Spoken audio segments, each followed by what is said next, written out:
Welcome to Policy on Demand's Week in Review. I'm Rohit Kumar.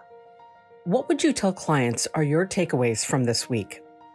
So my key takeaways from this week is the continued negotiation between Senator Crapo and Senator Wyden over trying to find a way forward on the House-passed tax bill that would reinstate retroactively several TCJA provisions, an expansion of the child tax credit, expansion of the low-income housing tax credit, Taiwan double tax relief, and some disaster tax relief as well.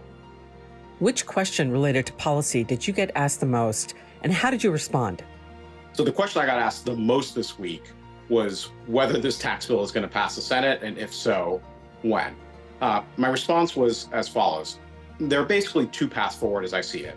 One is, and the preferred path would be a bipartisan agreement between Senator Crapo and Senator Wyden. And if that deal is struck in time, it could potentially hitch a ride on the March 22nd government funding bills that need to get signed into law by the end of next week.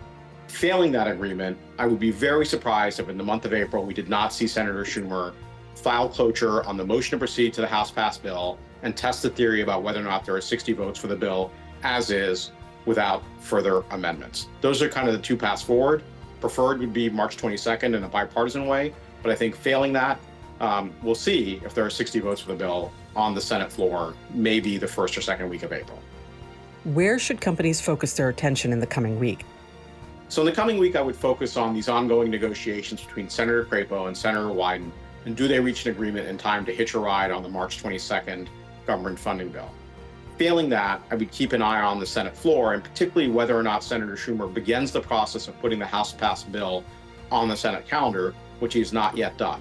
This involves something called Rule 14 of the Standing Rules of the Senate. If, and perhaps when, he does that, that will be the first sign that he's preparing to file cloture on the bill and test the theory of whether or not there are 60 votes for the bill as it currently stands.